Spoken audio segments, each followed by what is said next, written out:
Welcome to the World of Klink. I'm your host, Colonel Klink, and I'm back. Many apologies that I've been away. Some people probably thought I'm dead. I'm never going to do the stream again. If anyone actually checked it out, not sure. But hey, if you did, I'm back. Promise. So, what's been happening? So, last video I think I did explain that I was going to try and focus more on video content as opposed to streaming content, and that was just a time thing that I was having at that point in time. Then I got sick, to the point where I couldn't speak, so I couldn't even do any videos. Anyway, I'm going to be doing a few changes to the stream over the coming month, just as we move into the new year. Next year I'm probably going to be wanting to sort of almost relaunch a little bit. There'll be a website coming out, I'll have a Discord up, and a few other bits and pieces that I've been working on, and we should be moving to a more regular schedule. So when I say I am doing Monday, Tuesday to do strategy or whatever, that'll be the case. Though I might not be streaming every single day. I might be doing videos every so often. So that's really the thing about what's going on with the channel. But let's go into what this is about. And it is about Battletech. It is about Battletech Heavy Metal, the latest expansion pack DLC for the Battletech strategy game on the PC. What is Heavy Metal? Heavy Metal is the third expansion pack and currently the last one that has been officially announced as part of the initial season pass for the game. So it's about mechs. It's about lots and lots of giant robots fighting it out. So I love Battletech. So there'll be lots of stuff to talk about. We are going to be doing a full Let's Play of the campaign with all three expansion packs. I actually haven't played through with the other two expansion packs yet myself. I was actually decided to wait for Heavy Metal just so I can sort of experience it in the full scale. Otherwise, I have played through the game before once. Well, actually, one and a half times. So, anyway, let's get into it. Here it is. It is looking goodish. Yep, cool. That's decent. It's a little bit squished. That's okay. We'll go with it. Sadly, that is always the case.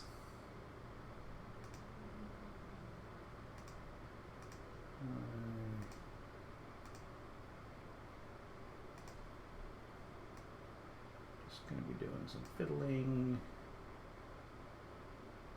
How's that looking? That's looking better. That's looking better. Let's keep it like that. Alrighty, that should be fine. Let's get to it. As I said, there's a few new modes. I didn't, when I first played through this, it didn't have career mode, which is sort of just you playing as a mercenary. And campaign mode is you playing the campaign with the storyline. So if you don't know anything about Battletech, Battletech was a tabletop strategy game, still is, made in the mid-80s. One thing about Battletech that sort of took it beyond what I would call a lot of games around that time was the fluff. There was an enormous amount of backstory and content written for it. Every book had just pages and pages of like various people, organizations, and so on over the course of a 500-year history that had gotten them to this point where giant mechs go around fighting each other. But we'll get into a bit of that as we go through. Alright, campaign, we'll just hit new. I'm going to do a custom campaign. So, custom campaign allows us to adjust the difficulty settings. I am actually going to adjust the difficulty settings a little bit, mainly because I do like a few things. We'll do that. Parts and assemble. So this is how many parts you need to reassemble mech. I'm actually going to go 4, just because I find 3 is pretty easy to do most times. 4 should make things a little bit harder, but nothing ridiculous. Enemy force strength, normal's fine. Mech destruction, what's this do? I don't know. Salvage can be normal. Lethality, yeah, up lethality. Mech progression, normal. Contract payment, normal. Advanced Mechwarriors, normal, that's fine. No rare salvage. No, they can be rare salvage. Unequipped mechs. When this thing is down, new mechs you acquire through salvage will not come with equipped weapons or components. You'll need to be customized from scratch. Oh yeah, that should be on. Iron Man, we'll leave Iron Man off. I do. Again, it's a game where sometimes you will accidentally, because it's sort of a tactical game like say XCOM. If you occasionally hit the wrong button, you can suddenly end up with a dead mech warrior, and it's not particularly fun.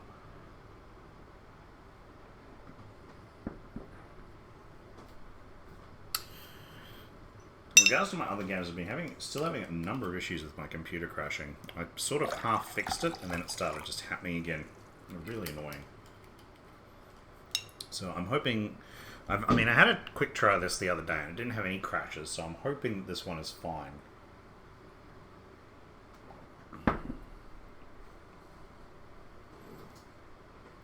I'm thinking it must be engine-based, because some games do it, some games don't. Total War Warhammer is particularly bad at the moment.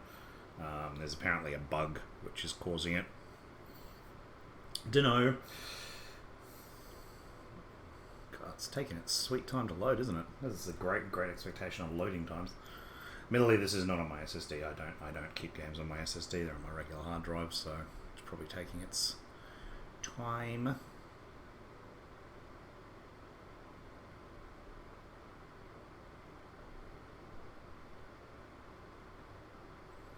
Going backwards. Oh, there we go.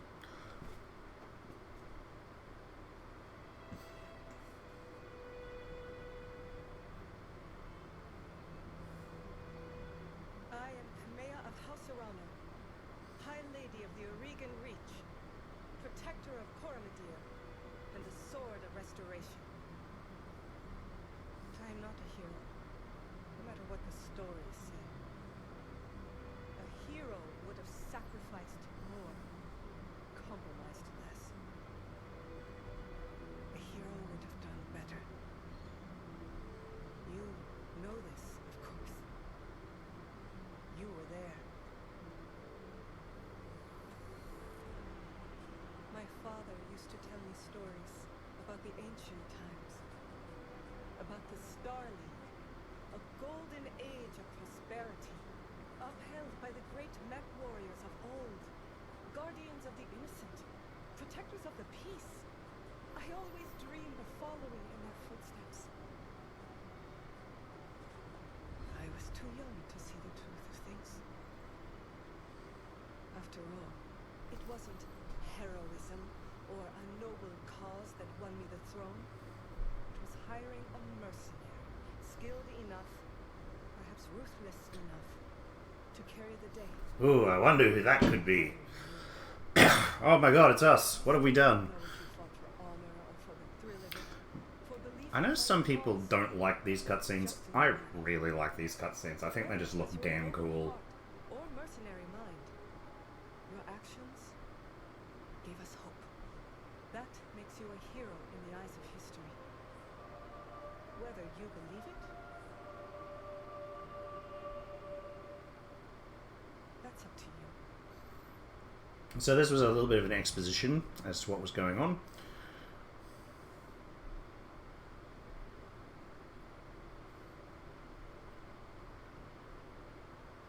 Alright, the Oregon Reach. It's a small kingdom in the Rimwood periphery, a region of space that lies at the outskirts of the more densely colonized inner sphere. It is home to the Oregon Coalition, a federation organized around a parliamentary monarchy and ruled by the Arano family. For 3 generations under the rule of House Arano, the Oregon Coalition has remained a relatively peaceful corner of the periphery. You see that your story begins now. One thing I really like about this game, again I mentioned dense content for Battletech, is that it comes with this little highlighted stuff here, and you can just put your mouse over it and it'll give you all the extra information. So the periphery, it's a region of space bordering and surrounding the inner sphere. The area directly opposite the galactic core is known as the Rimwood periphery, and that's got stuff. Basically, it's essentially galactic south, where we are. Southeast, if you were to look at it on our inner sphere map. Inner sphere is basically just the region of space around Terra, which is the limit of current human colonization. Well, the sort of main limit. People have gone beyond it. It's what used to be the Star League, but is now descended into war. So, that's basically it. Let me hit next. So, here we go, we now get our little storyline of where our character comes from. So, it's not a full RPG as such, but it sort of gives you there's some differences that will occur in the campaign depending on what you choose here. So, I know the writing's a little bit skew here, but basically we choose one of the 5 success states, or we could choose the periphery.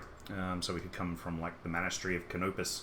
They run a gamut of skill and fighting styles, but they often favour clever and unorthodox tactics on the field. Magistrates Canopus is one of the major powers of the Rimwood periphery, so near us. Magistracy is a matriarchal society led by a magistrix. This is an elected position open to any woman, but largely controlled by House Centrala due to the family's popularity. The magistracy supports an open society that ensures the personal liberty of all citizens and their right to live their lives as they see fit. That actually sounds kind of nice. I mean, they seem to be pretty happy people. Tory and Concordant, however, you've got the stubborn and aggressive, quick-to-anger Mechwarriors. It was a constitutional monarchy under the leadership of House Calderon, and it's the strongest military power of the Rimwood periphery. It's one of the oldest surviving realms of human civilization, having been formed long before the creation of the Star League. They gain extensive freedoms and take pride in defending those freedoms through compulsory service. So, and they're also quite antagonistic towards the Hemisphere. So they're not really bad guys as such. And you've got the successor states. So these are the 5 major powers in space. I am normally a Steiner player. I've been a Steiner player ever since I first played the game. And that's something like, not this game, but the original game that was first up. And House Steiner's just, it's formed on a large scale by German, Scottish, and what's the other one? Scandinavian. A little bit of Scandinavian influences. Is that it? German, Scottish. Yeah, pretty sure that was that one. So, it's basically a wealthy state. It's big, factories and everything, but the military of it is kind of based around how much money you have. So the military is generally really well equipped, but is of varying levels of skill because you have a lot of armchair generals and so on. It's kind of similar to sort of that 18th century English officer corps. So yeah, they kind of sucked a couple of times in the first succession wars. However, they've got an enormous economy and still control the largest functioning battle mech factories. So during this era, because of the succession wars, so this is a really important part of the law. The successor states basically, it was after the Star League fell, the successor states declared war on each other a number of times in order to try and become the new head of the Star League. Hence the succession wars. During the first one, pretty much almost all of the battle mech factories, the intelligentsia, the shipyards all got destroyed because the first succession war, they basically expended all of their military power, nukes, bioweapons, whatever they had available to them, warships, and basically wiped themselves out into close to a dark age. Second succession war was even worse, though a lot longer, and at that point the successor states kind of went, we've got to stop doing this. So there's a number of rules of warfare and so on to not destroy battle mech factories. However, if you have battle mech factories, you were significantly more powerful than others. So so basically it has raw numbers and industrial scale. That's who I normally go with. I don't think I'll go with them today. Here's Rimwood. That could be anything. Petty thugs, ruthless tacticians, skilled non-local warriors. So last time I played a relatively noble warrior. I think this time I'm going to play a little bit grey. A bit more mercenary, I think. That's the deep periphery.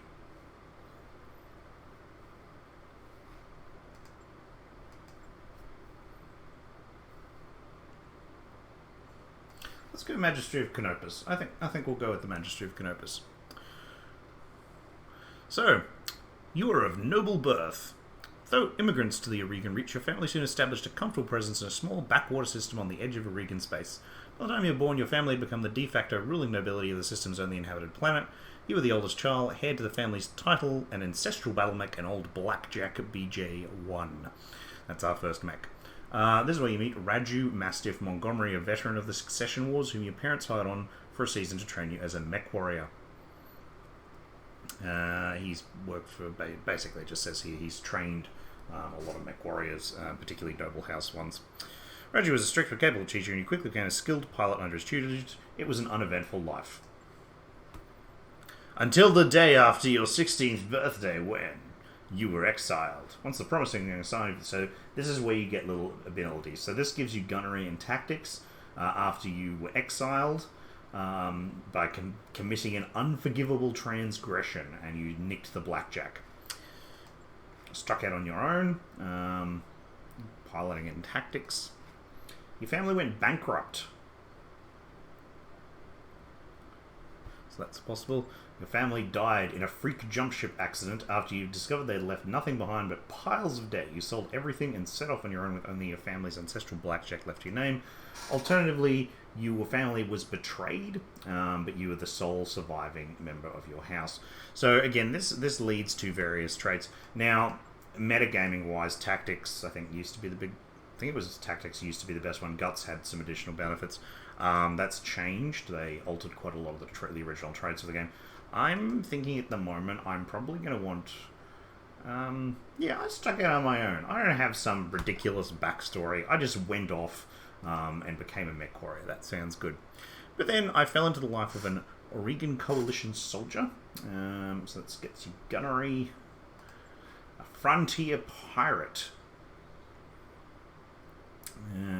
Mentioned caravans, when roads do occasionally devolve into combat, you quickly learn that successful piracy is mostly about being in the right place at the right time, with the right threats and a good show of force. Became a gladiator in the Solaris Coliseum, an inner sphere mercenary unit integrating in the tight-knit crew, eventually proved your worth and became part of the family. Frontier freelancer. Solitary life become more comfortable with the internet lifestyle. You found you're able to make a decent living helping the people of the frontier. Or a merchant guard. I'm actually going to go Inner Sphere Mercenary, largely because I think that fits where I'm going with this character, which is a grey area style. Yeah, he was a mercenary, mainly because I sort of know where the story's going as well. Pure chance brought you back to the Oregon Reach as your mercenary crew took an ill-fated contract against an enclave of pirates on the outskirts of Oregon space. The job went south, and you were the only survivor of you. Oh, they're all dead. Okay. Raji's Lance happened to be on the patrol nearby. After rescuing you, helping to honour your fallen comrades, he offered you a job in the House Arano Royal Guard. So you find it that you're reunited with your old mentor, preparing your ancestral blackjack for guard duty on the coronation day of Lady Camilla Arano. Yeah, she's like... Yeah... She's super. She's awesome. Yeah, so basically she's brave. She's the nice guy. She's the good guy. So, who are we going to be from the Magistrate Canopus? So we were a noble, so we could go... It is a matriarchal society, so there is a tendency here we could probably just go a female. That would make sense. Being the scion of the house. So, I should point out, these are fully customizable. So... all the presets are customizable. It's a random Comanche impact. No.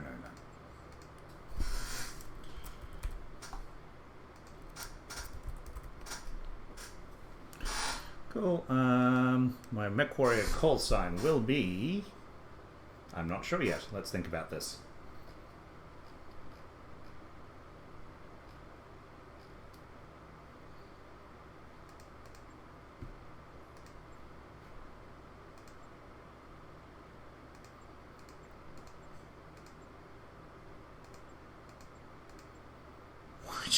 Why'd you have a giant atlas tattooed on your head like that? It's just nuts. Butterflies.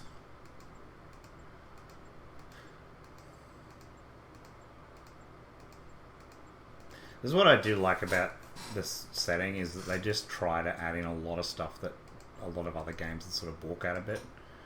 So one that's a bit fresher. Yeah, okay, so I've got a scar there. I think I've got a scar.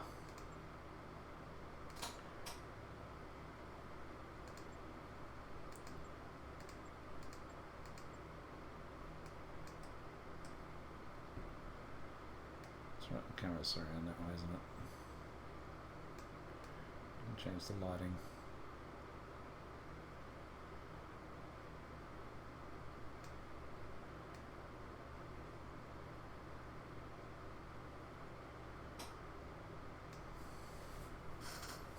What colour do I want to be? Yeah, we'll go that one. Hairstyle, yeah, it looks alright. Eyebrows, facial hair. What? Oh, that's right, you can have facial hair on a woman. Yeah, they don't really care about your... I quite like that. It doesn't really care how you want to decorate it. It's up to you.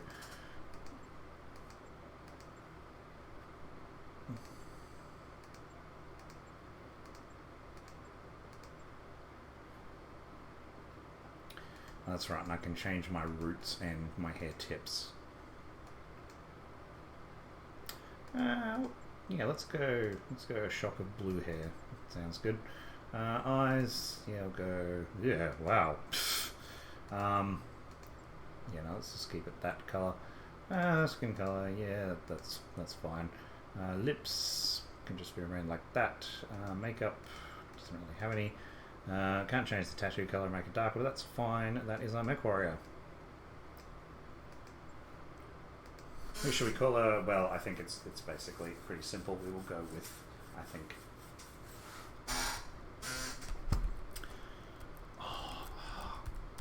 That's an even better idea. Can I make her pout a bit more? Oh, yep, there we go. It's blue steel.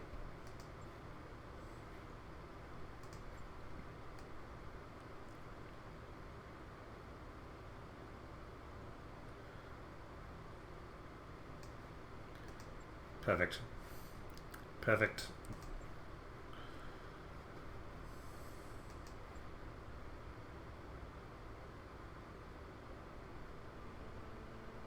The Lord, Tamati Urano II is dead. The Eureka Reach is left at an uncertain crossroads. Once prosperous, it is now a kingdom in decline, surrounded by powerful neighbours.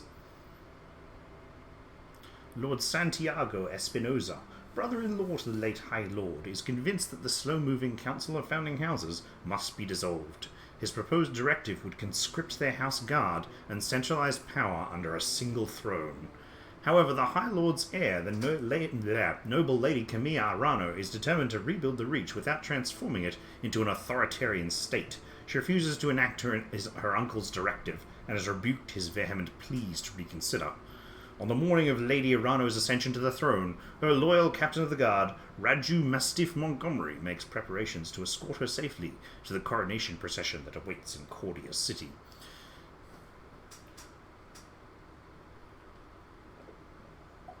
Before anyone says that's ripping off Star Wars, it's probably more likely it was ripping off Flash Gordon, which is what was originally that bit was coming from Star Wars. Anyway, it's 8:53.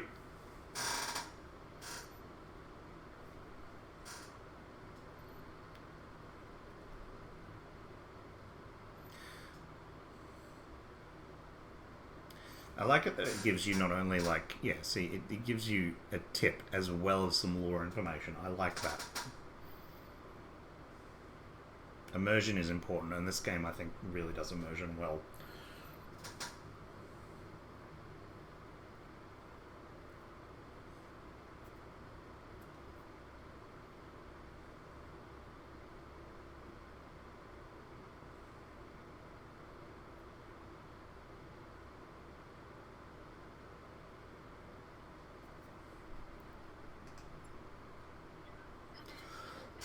So this is the tutorial mission. I will try and buzz through as fast as I can.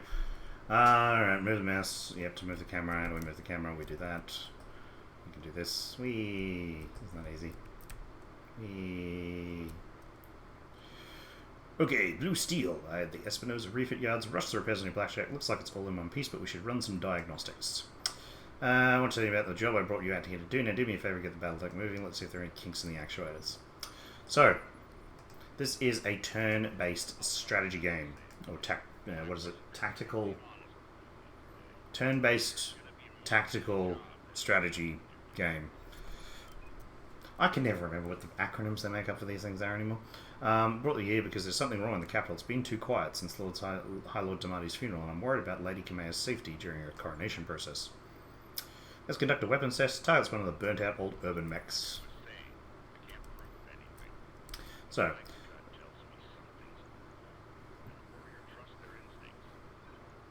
So this is basically where your objectives will come up on the left-hand side there. There's lots of other bits and pieces. This is like the little wireframe of your mech, which shows how much armor and structure it's got. So there's no just like health bar essentially for a mech. That sort of shows you the overall health of it. But what it actually is each one of these parts has their own individual health. When you fire your weapons at stuff, it will hit those parts indirectly. So I can see here that I've got the test dummy, and that's showing up like that. So, I'm going to select that. It's currently selected to fire all of my weapons, and I'll hit. It's very dead.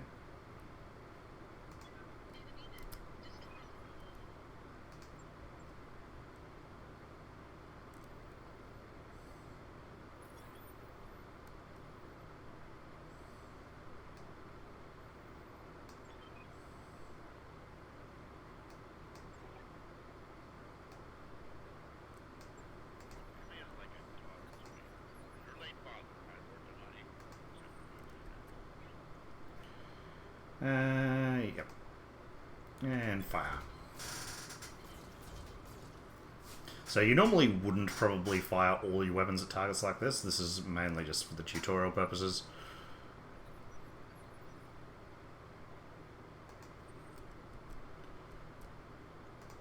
So what this is sort of showing you is that in the forest it gets a bit of damage reduction.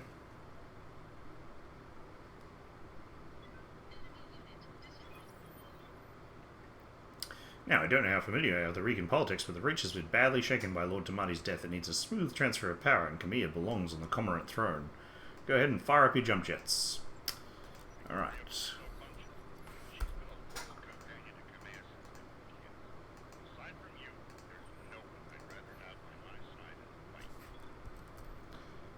So, some mechs come with jump jets. They allow you to jump to a specific location, basically flying there. And this here is which direction I want to point when I'm landing. So I'm going to just point that way. It doesn't really matter so much here, but it's important for your facings because like your rear armor's got different armor values. If your sides... Yeah. I'm trying to explain jump jets to the audience. Jeez, man. Yeah, so your jump jets, it's important about facing because if, for example, your arm's facing the enemy, it's more likely that they're going to hit the arm and that torso rather than your center torso. That has its other ability, important things, because you might want to face an undamaged armor location. This here is heat. Heat is arguably one of the best things, like it's considered one of the major points about how Battletech does its tactical mech combat. Each of your weapons and moving increases the heat of your mech. Once you go over your heat scale, your mech might shut down, ammo might explode, your pilot might get injured, various bad things can happen. So you generally don't want to overheat if you can help it, which is, so I mentioned I probably wouldn't normally be firing all those weapons because that just uses up a lot of extra heat. Plasma leak detected, jump jet malfunction, jump jet system damaged, and the jump jets are gone. Yay. The yards are attempting to process every single Royal Guard mech. And now we need to punch a mech with a melee attack. Is that flickering slightly? Oh no, that's just a mech moving. Oh, okay, cool. So that's the target dummy I'm now going for. So water also reduces your heat if you've got, well, it does reduce your heat, but it also reduces it more if you've got heat sinks in your legs. And we'll go into heat sinks later. So melee attack. How does this work?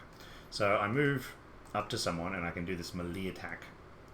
So in this instance, it's actually telling me just click the, when I'm clicking move, just click that, and then I will walk up and punch it.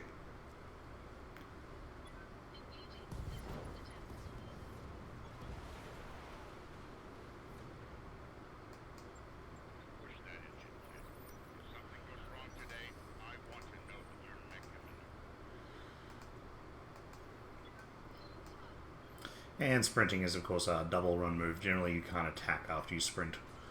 Or if you do, you lose a lot of health. I think you can normally in the tabletop game. You can't in this. Or is it you can, but you just don't get Overwatch? No, you can, but you don't get Overwatch. That's right.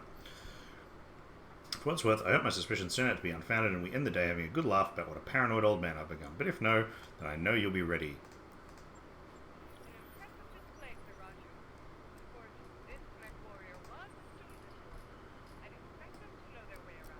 Look at my blackjack. It's such a... I don't like blackjacks. They're kind of not my favourite mech at all. Look at my little thing. So he basically comes with two... They generally have two autocannons and lasers on the arms. They just look so derpy. I mean, they're good in Mechwarrior, the online game, just because they're a bit... Their arms, the location of their arms is at the same level of the cockpit, so you can poke over hills and so on.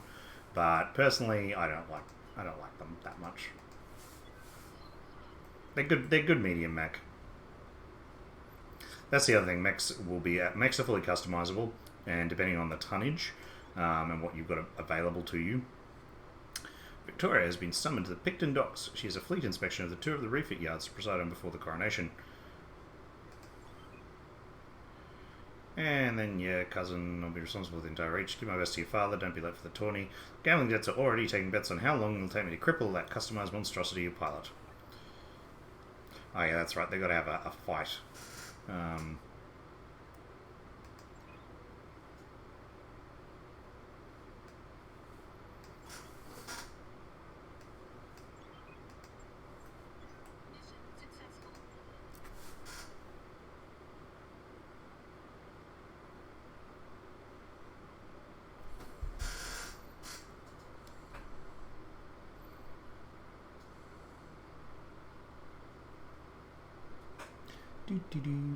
Yeah, facing matters. Remember that mechs facing is important. I remember the Oregon reach of old, the time of the great expansion. I was just a boy. Proudly we went forth, bringing the light of our coalition to so many systems. And for what? To see our great kingdom slowly waste away? Year after year, the council deliberates while our economy falters, and the wolves bay at every door, while covetous neighbors plot against us. Well, I say, it can go no further. We are here today because if Lady Arana will not act, someone must. I know what I'm asking. You will face former comrades, or even loved ones, on the battlefield. I take up arms against my own niece. But remember, today we sacrifice so that tomorrow we can return our kingdom to its proper glory, to its proper strength. So should you fall tonight, know that you did so as true heroes of the Reach. To your stations, for the Directorate! So cool.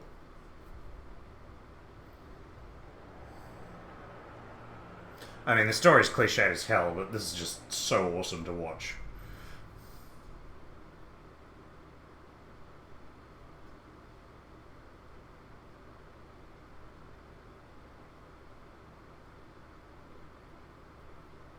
So I might be looking at this, if you're a bit of an old school game, you might be looking at this going, isn't this Mech Commander? Mech Commander was a real-time version of the Battletech game, done by the first one was Microprose, the second one was Microsoft. And that was a long time ago that came out. It is a great game, but it is not Battletech. It's a mismatch because it's got to do the real-time strategy. This is probably the closest that they've gotten to the tabletop into a PC game. In particular, melee combat, which we saw there, that was a big addition to this. Because we've never really had melee combat except in Mech 3, and it wasn't particularly good. You could do it. You could actually hit people with your arms, and deep death from above attacks when you jump jet and then land on someone. That tended to work alright. But yeah, this hasn't really ever been. And even the original, like way back in time, there were some BattleTech computer games, Crescent Hawk's Revenge and Crescent Hawk's Inception, probably the two main ones. I think there was another one. I can't even remember what it was called though. But I don't, from memory, you couldn't do melee attacks with those either. It was very basic. You couldn't customize your mechs either.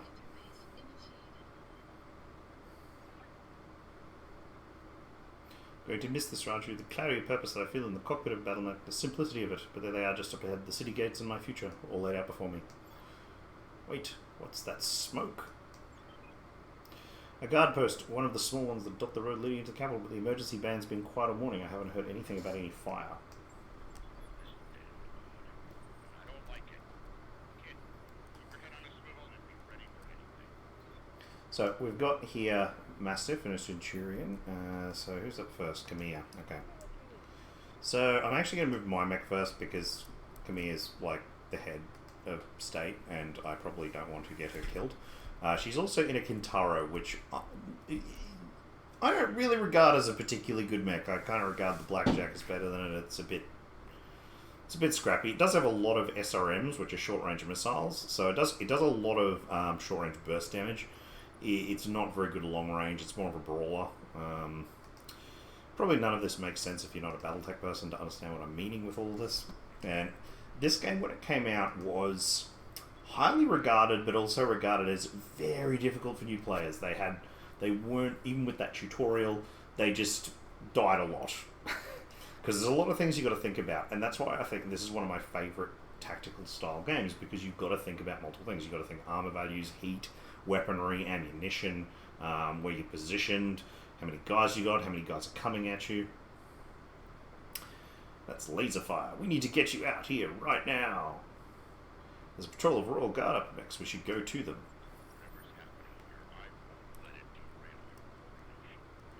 So,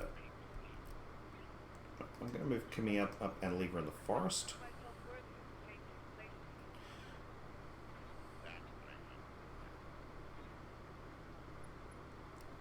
Oh, she didn't sprint. Oh, wait, that was me.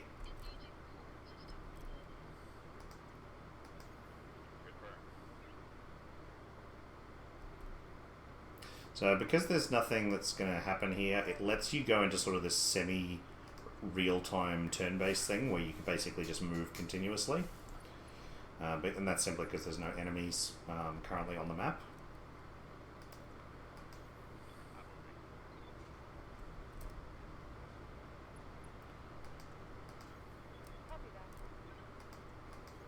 I mean, I'm pretty sure we all know what's about to happen here, but look, as you're first doing this, I mean, you really should be taking it a little bit carefully.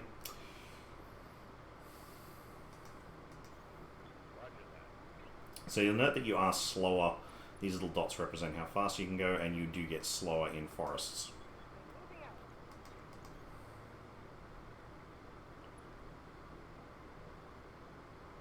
Yep, there it goes. Forest reduced movement, spotting distance. So it is very good, and I mean, even when it came out, it was very good with its tooltips, but I think it was just sort of getting used to how much information you needed to process, which is what got people a little bit unsure of what to do. Hail Mastiff, hail Lady Orano. We are preparing for Lady Orano's coronation parade when we got word of a disturbance along the Cormorant Road. The guard post behind us was attacked. Sir Raju found evidence of laser fire. Is the road behind you clear? Aye, all the way to the southern gate. Lead the way, Sir Raju. We'll fall in behind you and guard your six. Tell me something, guardsman. If the road is clear, why is your battle mech damaged? Our mechs are overdue for maintenance, but that isn't important right now. We need to worry about Lady Orano's safety. Now, my lady, if you'll come with us, and if you've been paying attention, you will have heard that all of the Royal Guard's mechs have been gone through maintenance. Yep. No medtech will have sent you out for parade duty in that condition. I'm your sovereign. You will tell me what happened. Damn it, we have no time for this. Take them, kill the old man and the mech warrior, but take Lady Orano alive. Well, I think we knew that was coming. So, weapons fire is now enabled. I'm going to move her up.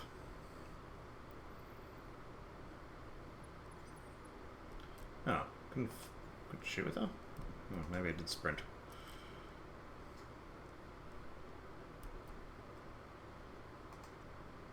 So that's telling me that little dotted line is meaning that I don't have range, essentially. It's telling you about combat phases. Light units move before heavy ones. So evasion is... what evasion is how fast you moved, basically reducing stuff's chance to hit you. The thing is with evasion is that it is reduced by if you're fired on, essentially to show that, yeah, you're dodging hits. So I'm now currently in cover, so I've got Bulwark automatically enabled on me. It gives me resistance to damage. There it is, additional 20% damage reduction against range attacks to the front and side. Yeah, which is what that's providing, and yep, 25%, 20 additional. So I've got Bulwark, which is actually an additional 20%. So I've got 40% damage reduction to attacks on my front. It's pretty good. So he's got a couple of abilities. He's got Sensor Lock, which I can select a target within sensor range to reveal it until the end of the current round and remove 2 of its evasive charges. That's pointless because I didn't move. He's also got Multi-Target, which is a more useful ability, which allows me to shoot at 2 at the same time, which is what I'm going to do. I am actually going to shoot, and here's where I select my weapons. So this dude here, I'm going to shoot at with the AC-10 and the LRM-10, because they're longer range weapons, and I know for a fact that they have got a much better chance of hitting him, 90% and 85%. This guy who's a bit closer, if we look at him, that's only got 85%. Still similar, but actually it's harder to hit. Yeah, looks alright. Cool, we'll do it that way. They're probably not too far apart here that would make much of a difference. So I've actually blown through his armor there and exposed his structure, and same with this guy. So you can see there, I've taken off his armor and it's down into his internal structure. Once your internal structure's gone, the part is destroyed. He looks like he's going to come up and punch me. Yep.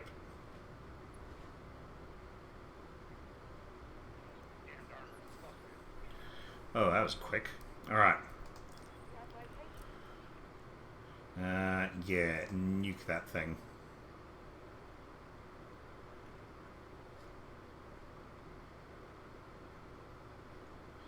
No.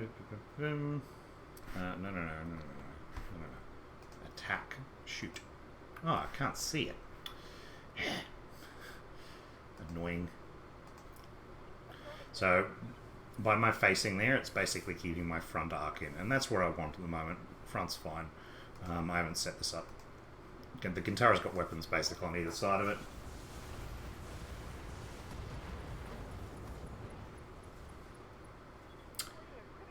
And that's what the Gintaro is good at.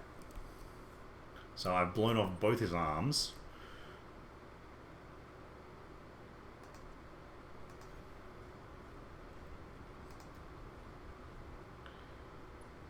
I mean, if we were to look at this guy, yeah, he's got virtually no armor left anyway. He's just got a bit of internal structure left in his center torso, and then he'll die. This guy has got a bit more. So I don't have that funky ability. What just happened?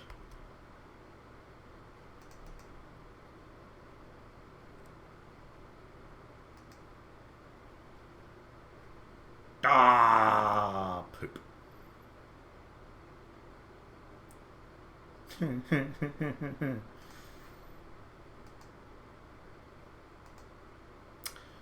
Please hold.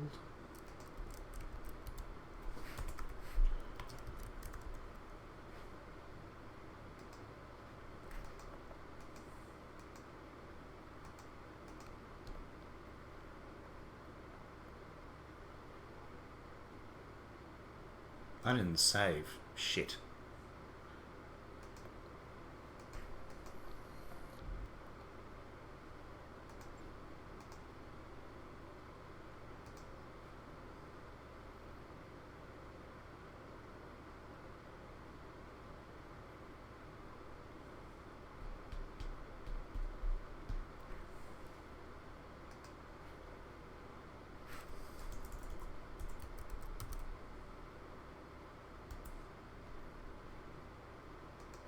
Have some music while we wait.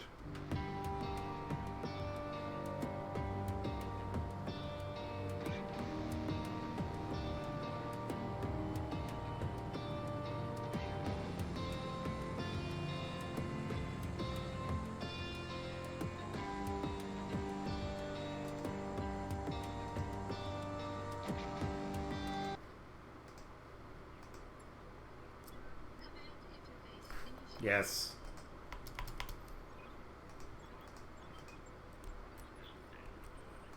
I don't like it. Kid, keep your head on a swivel and be ready for something.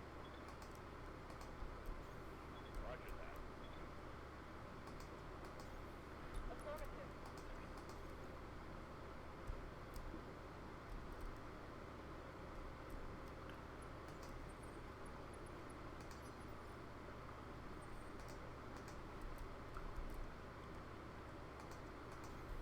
On my way.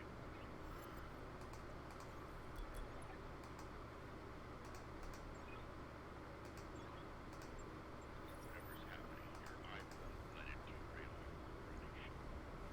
Any position. Thank you, Roger.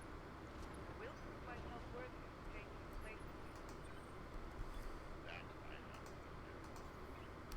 Surprised that the uncle's entire position was not the fact that this noble house used red and orange as their color scheme.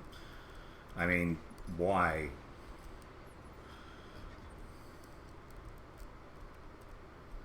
And no, do not tell me that that's gold and orange. It's red and orange. Sorry, I mean gold and red. Where do you... You're the Kintaro. You can go there.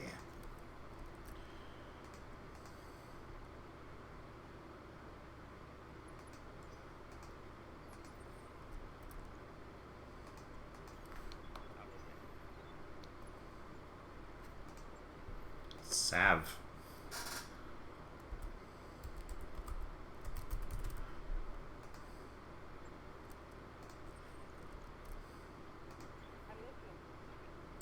Alrighty, who wants to go first? So Kamir probably should not go.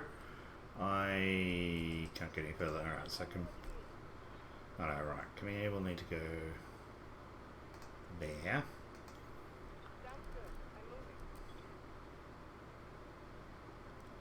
I will brace.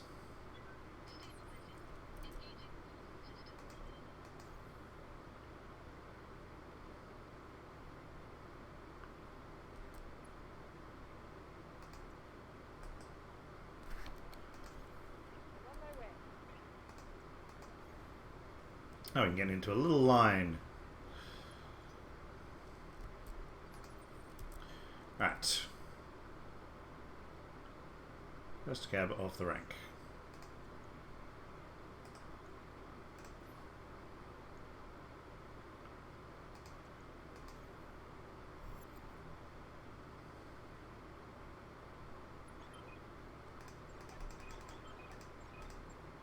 Fall back, command. Get behind us.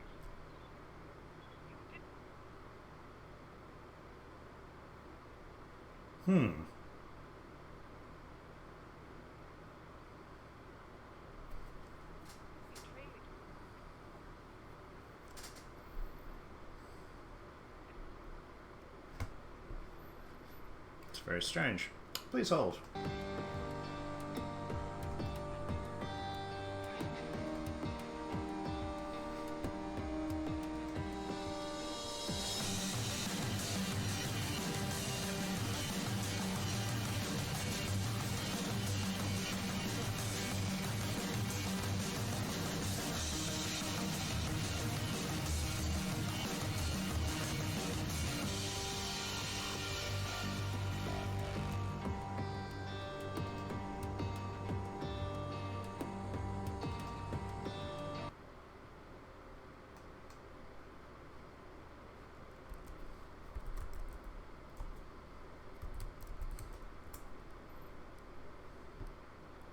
Yeah, stopped.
Couple of things. I've tried enforcing a borderless full screen, so we'll see if that maybe might make a bit more.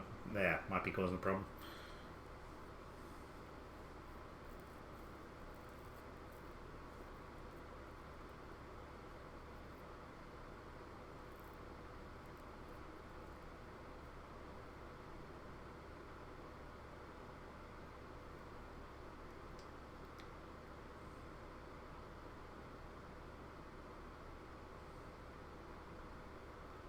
Taking it sweet time.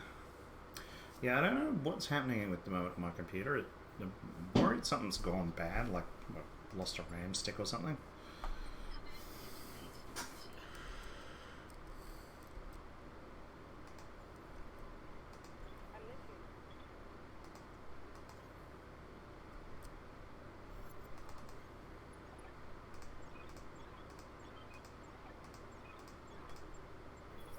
So, a little trick here is because I've made that order before the combat started, I actually get the full move before, like it still includes my move.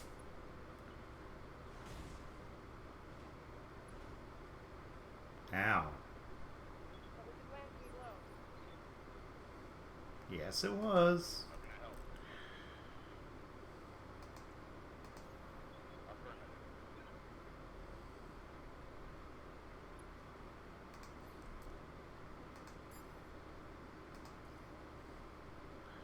Cool. So that one's going to B, and that one goes to B. So that's probably shows it a little better. So if I was to shoot at A, give me 30% chance to hit because it's so close. Long range missiles, however, perfectly good at firing further away. So similarly, they're actually easy to hit that guy. Okay, interesting. Yeah. All right. Well, unload on B then.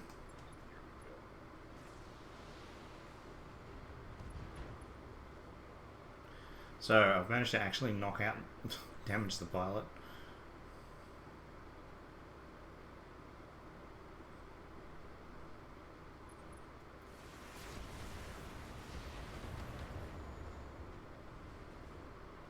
Being mean to my Kintaro. What jerks. Alright, who's up first? Kintaro. Attack, nuke that thing out of existence.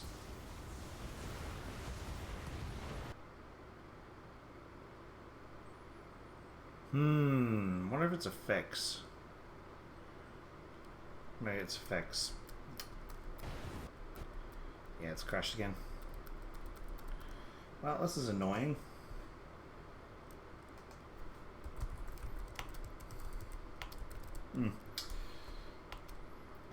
Alright, I am going to pause the stream for the moment. I am going to try and come back to this later today. I'm just going to fiddle and check up to see what's going on. And then hopefully I can continue it later today. Again, don't know what's going on at the moment with this, but I don't want to just keep wasting time with me trying to fiddle around and fix this. Where it's just not working. It's just being a tard. So, thank you for coming and watching, viewing the, well, it's now a video of the Battletech Let's Play. If you like it, please tell me. If you absolutely hated it, again, please tell me and give me a why so I can learn what to make it better. And otherwise, welcome back to World of Klink. I'm hoping to be here a bit longer, at the very least. Take it easy.